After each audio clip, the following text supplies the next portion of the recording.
Hi, and welcome back to the channel. Part 4, I'm working on the little mini convertible. We've got to the stage now where we want to put the reconditioned gearbox in. But first, before I do that, I'll pull the flywheel off and check the rear main seal on the engine, because there is quite a bit of oil in there. Now that's probably from when the gearbox went. It's blown it into the housing. But I just want to check that rear main just for my peace of mind. So I'm just going to pull that flywheel off first and have a look at that rear main seal.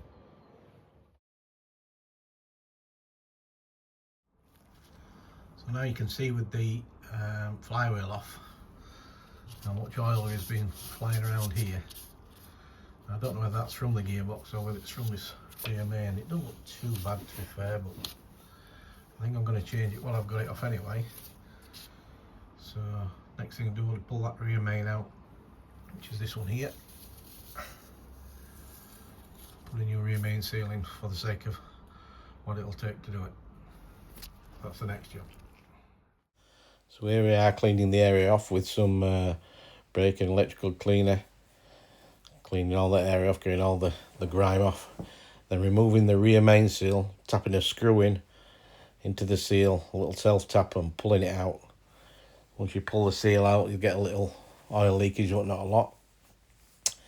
And then put some rubber grease around the new seal and tap it in slightly, get it started, and then use the old seal as a tool for tapping it fully in.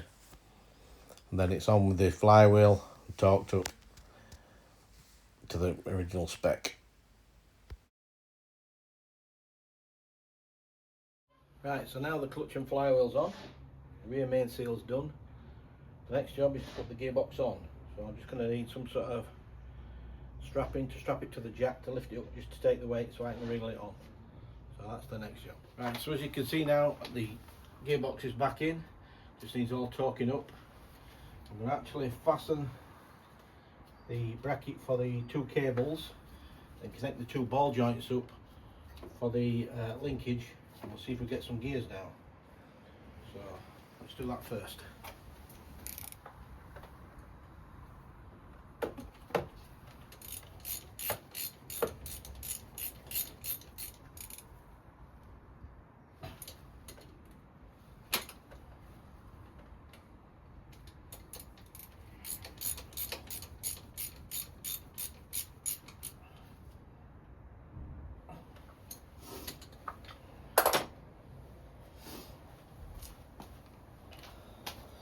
So now I'll be able to see. I'll just drop the steering a bit.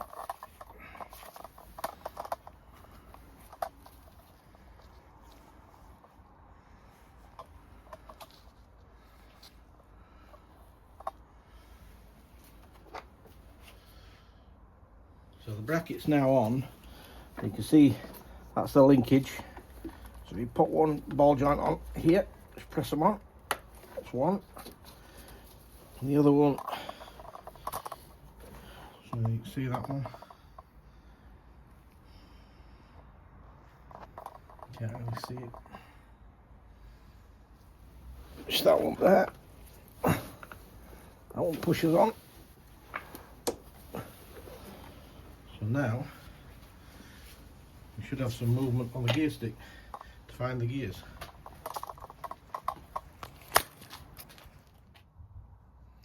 Right, so now let's get in the car. Check this gear lever.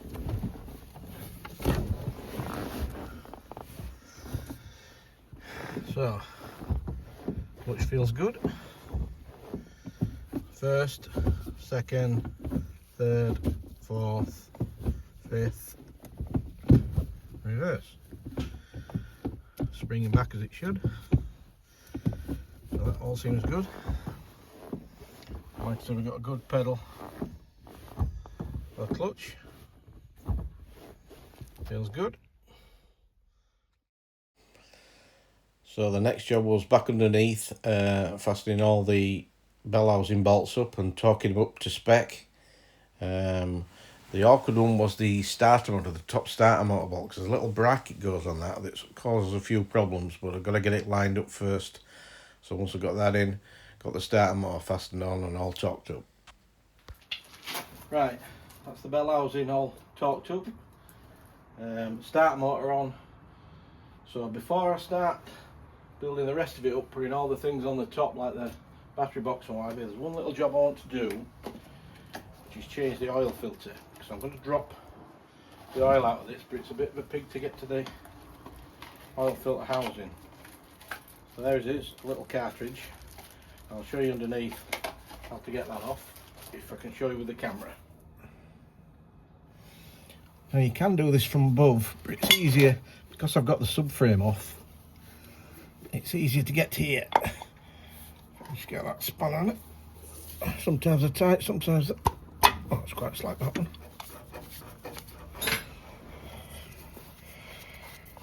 Well, it's been such a while, so we might not get any. Oh yeah, there we go a bit.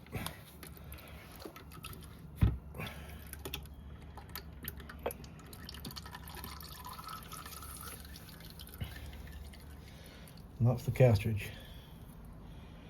I'll let that drain off a bit. Then we'll change this cartridge. There you can see the cartridge. And that just pulls it out. Do it with one hand. Yeah, there you go.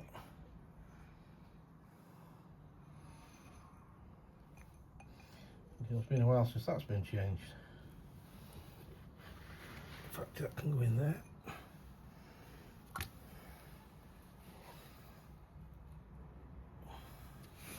Clean that all out. Change the O-ring as well. So, just get this O-ring off. Let's get a little screwdriver or a pick that off. Just clean around there.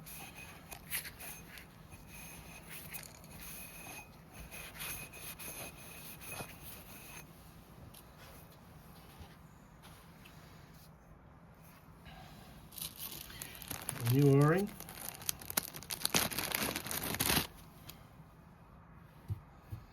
A little oil on it.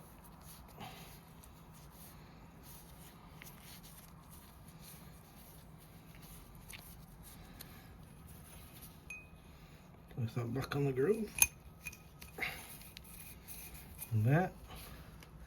And the filter can only go one way anyway. It's one small hole and a big hole. Put that on. Until it seats. Now that can go back in. Screw that back on, torque it up. That's the oil filter changed. What I'm going to do, just clean that housing off. With the oil that's on the pipe. Just make sure there's no rubbish in there. Pop the filter back on.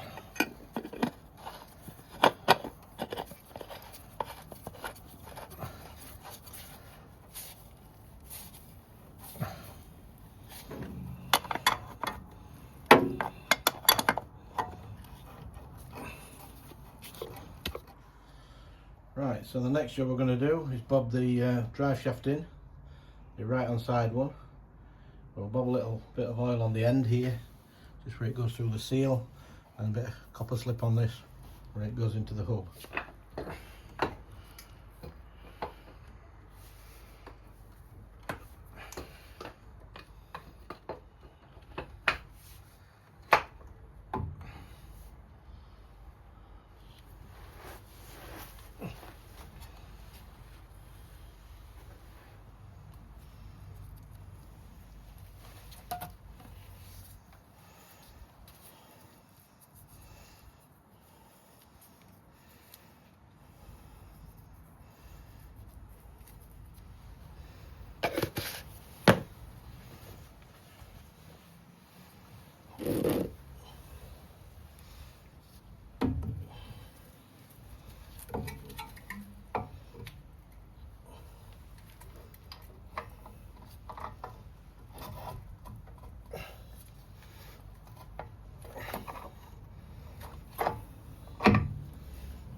Another little job we've got to do before we finish putting this together is put these new bottom ball joints on, where they go together with the two 13mm bolts there and there. You can see them there, and then that just knocks out.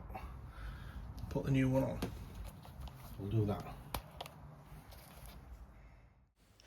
So it's out with the two 13mm bolts, then put a jack under, just supporting under the rim part of the disc, so it gives it some support, so when you try tapping on the top of the ball joint, it takes all the shock out of it. So I've actually removed the drive shaft out again, just so I don't damage the drive shaft, and then tap it out. And then on with the new one, put the two 13mm bolts in, run them up with the air gun. Not forgetting to torque the bolts up to the correct setting.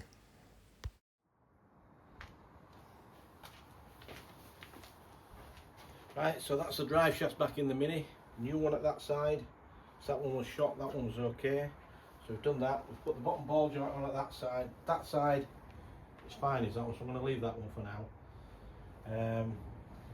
I've actually noticed as well, these brakes, I'm going to strip these brakes down when I get the subframe back on. I've got these back plates, are all rotted. Actually got new back plates to put on, £26 foot pair, so but they definitely need doing, they are rotted them. So I'll put them on when I take the discs off to clean them all up and clean all the pads up. So next job, put the ECU back in, the battery box back in, and the battery. So that's more or less done up top. And then we're going to drop the subframe in. So here we are putting the battery box back in, which is held on with three 10mm bolts in the bottom. And then it's on with the ECU, which has two electrical connectors which are just clipped in. And then that's done. Then it's in with the battery and put the battery top back on.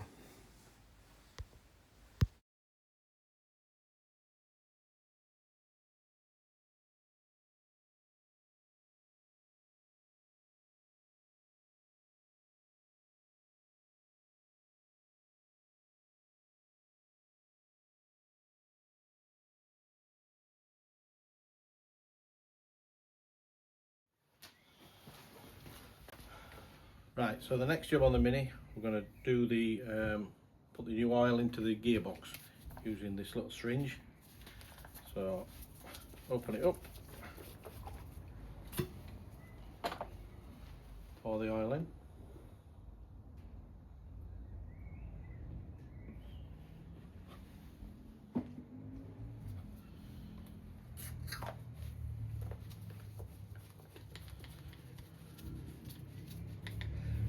Push it into the gearbox. It's easy then pouring it from the ball. So we'll do that next. Right, so now the gearbox is filled up with oil. We're ready to put the refurbished subframe back in.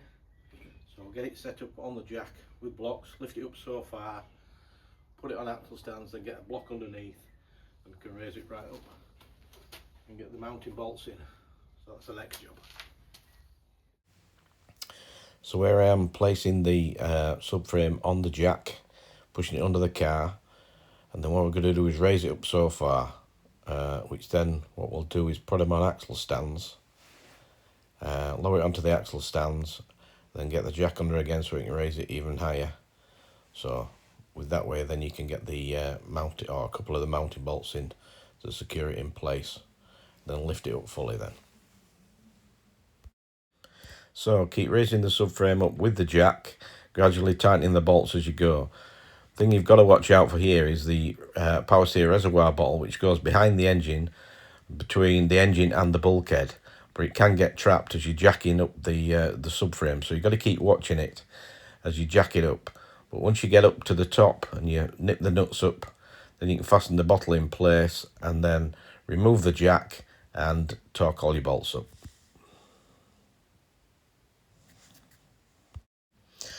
So now it's back underneath the car to couple up the bottom engine mounting. We also need to put the wiring back to the power steer pump, connect up the bottom ball joints, the drop links and the power steer arms as well, and then everything's connected up. So now we connect the power steer reservoir bottle to the bulkhead. Then once that's done, we go down onto the power steer rack to connect the coupling from the steering column, which is one little 13mm bolt that goes through to secure it. Not forgetting then to fill up the power steer reservoir bottle with the correct fluid, and then bleeding the system by turning the steering wheel from one side to the other side and back again a few times. Next job is to fit the radiator pack onto the front of the car. First then connecting up the top and bottom hoses, and then it's down onto the aircon pipes to the condensing unit at the front. These pipes can be a bit fiddly, but once you get them in place then they just bolt on with a little 10mm bolt. Next job is to fit the two crash tubes, which is 4 16mm bolts, and pass all the wiring through to the front for the front lights. Then it's on with the crash bar onto the front of the car, which is held on by 5 bolts at either side. The next job I want to do is put the bumper back on. I've got the wheel arch linings to put in, the under tray, the airbox to put back on with the battery. But before that, what I want to do is whip the discs off. I'll look at cleaning them up, or I'll change them if they won't clean up. But the main thing is those splash plates at the back, which are all rotted, so I've got some new ones for them, so we'll change those first. So we're into a problem straight away with the discs. The little retaining screw that holds the disc on, somebody had actually butchered that screw beforehand and it was just impossible to get out. I ended up having to drill it out and then tap it out with an easy out to get it out. So you can see now from the amount of tools I've got out here what an absolute nightmare this was to try and get off. All to get this rotted back plate off. Just got the new ones here. That's the new one. So there's only 4 screws hold it on, but you can't get to those screws because of the hub. But when I've come to get the hub off, the whole hub hasn't come out. It's just come from the bearing, but it should have come out from those 4 bolts there, which I've taken out. So I need 2 new screws for that. But what a nightmare just to change those back plates. At the other side, well, I'm going to take this one off. Just look at the state of the screw. I've got to try and get that out, and I would imagine the same thing's going to happen with that one. I'll probably end up drilling it out, but somebody's actually put it back together with that in. So I'll try this side now and see how we go with it.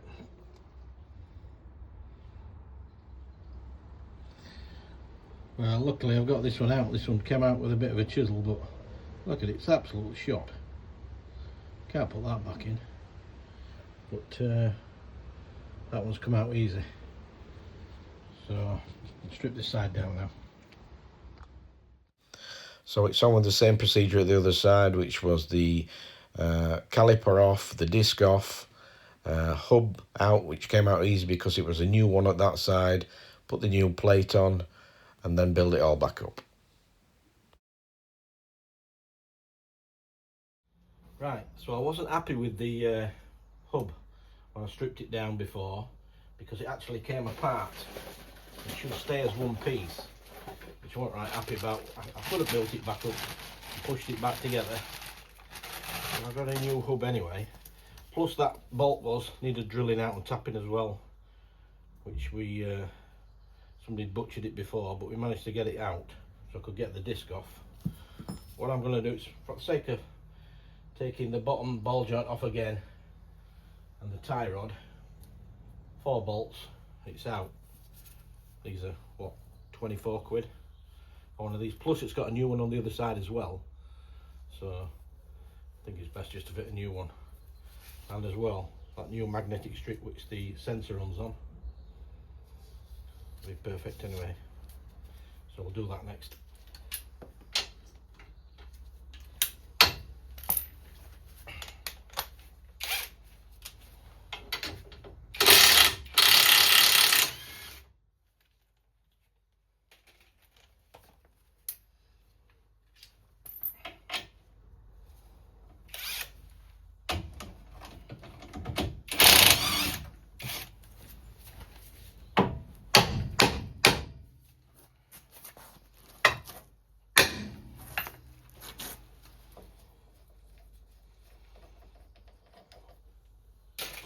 drop the bottom ball joint off and the tie rod out the shaft.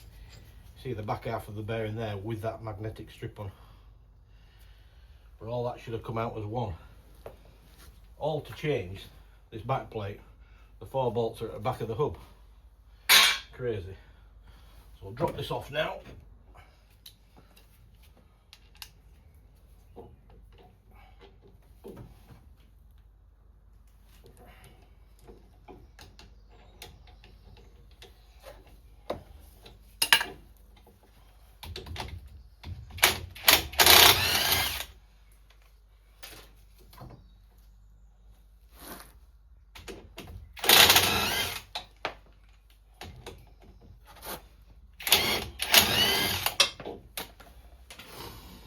Now we should be able to knock this hub off now.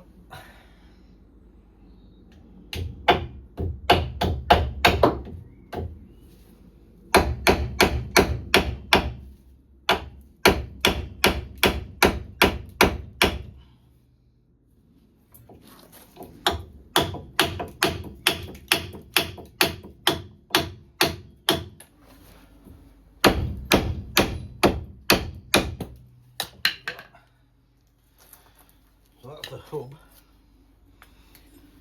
that's the bearing inside. It should all come as one. So I'll change that out, put a new one in, clean that up,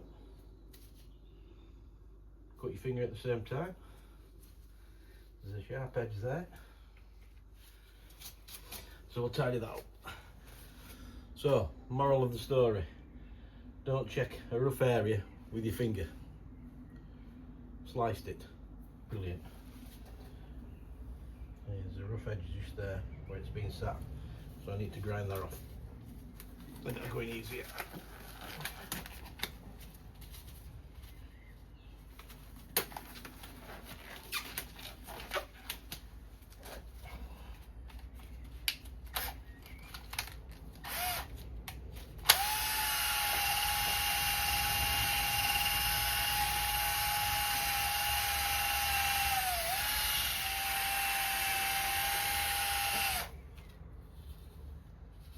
Better that's taking that burr off. So that'll pop in there nicely now.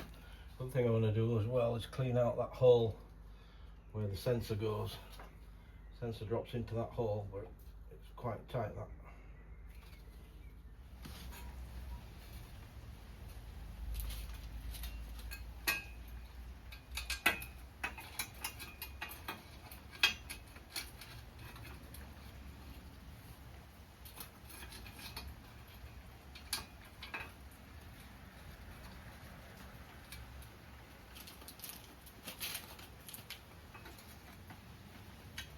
All this to change this plate is ridiculous.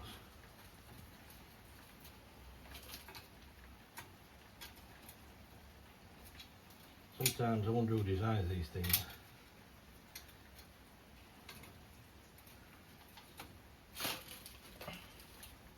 Because they clearly don't think of the person doing the job afterwards.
So that's the hub on.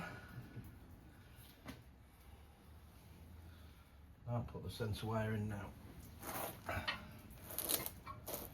It should clear that bearing. Now you can see, I don't know whether you can see,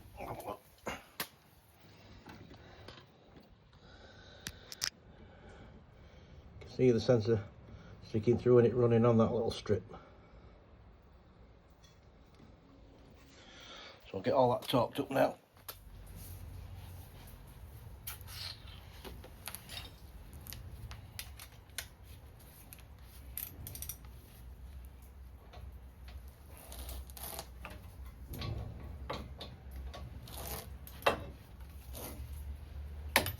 I'm torqued up.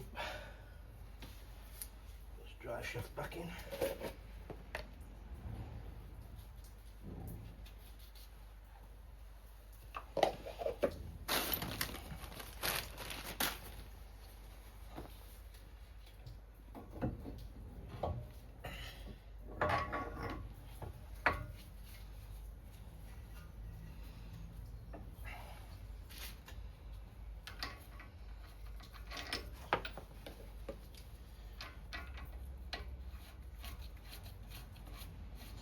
Tighten that up when we get it on the ground.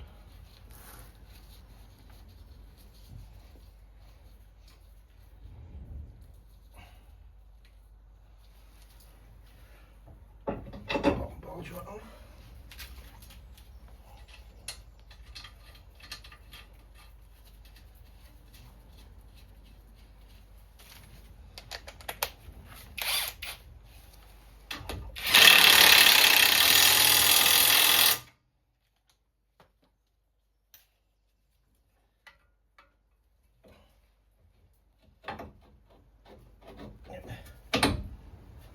Steering one on.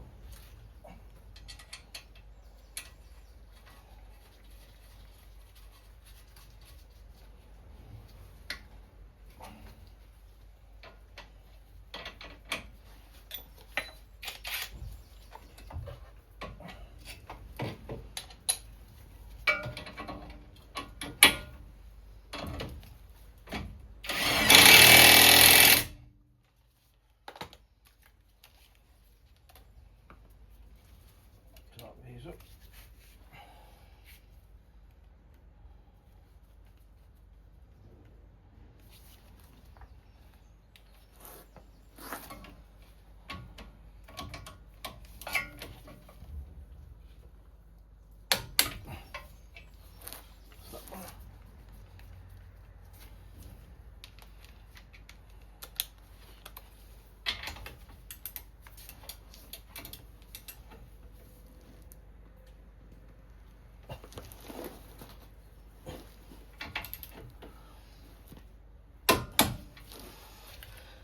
That one tight. Right, so that's all built up. Now we can put the new disc on. There'll be a copper slip on here. You don't have to do it, but I like to do it just to give it a bit of lubrication. It doesn't stick.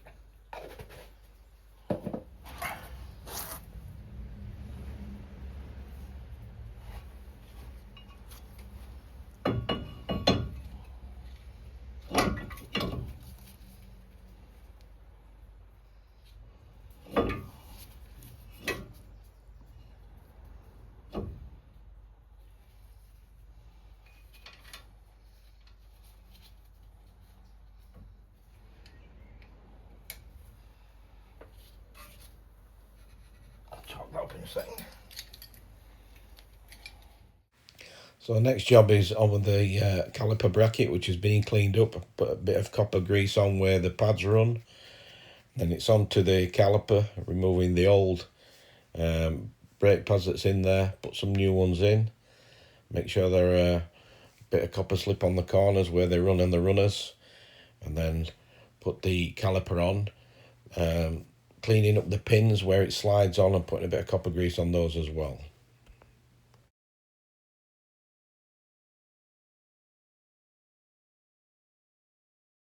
Right, so we're going towards the end of this rebuild now. All the brakes are done, the splash guards are done, ball joints are done. What we've got to do now is put the front bumper back on, put the wheel arch linings in, put the airbox back on, put the wheels, drop it down, and we'll give it a run and see how we go with it. That's next. So the first job is on with the airbox, which is quite easy. 3 bolts on with that, then on with the front bumper, passing the wires through, connecting the lights up, and then on with the wheel arch linings, which is about 10 screws either side. Right, so that's everything built up on the Mini now. Wheels back on, torqued up, axles torqued up, bumper back on, drop down Lennox wheels now. All we're going to do now is just give it a test run, see if it works okay. Right, so let's give it a go down here, down this little dirt road down here. Into first, goes in lovely, clutch feels good. First, second, third, fourth. Just need to bleed those brakes a bit, just a bit spongy.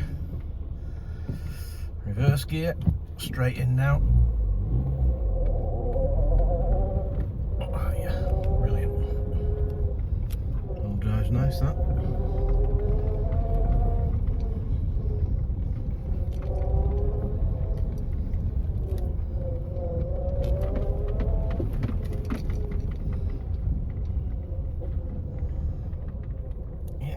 Happy with that. No lights on the dash, not even any tyre lights, tyre pressures. Perfect. Ticking over absolutely spot on. Great. Right, so the Mini's back in the garage now. Ticking over lovely. Only thing I've got to do really is just bleed these brakes where I've had the calipers off. I had to crack one of the pipes off, so I'm going to bleed them and then tidy it up, do those little marks on the bonnet, the windscreen wipers, and just generally tidy it up and then get it for an MOT. So yeah, please like and subscribe, hit that thumbs up button and put any comments if you want to put any comments, and hopefully I'll see you in the next video.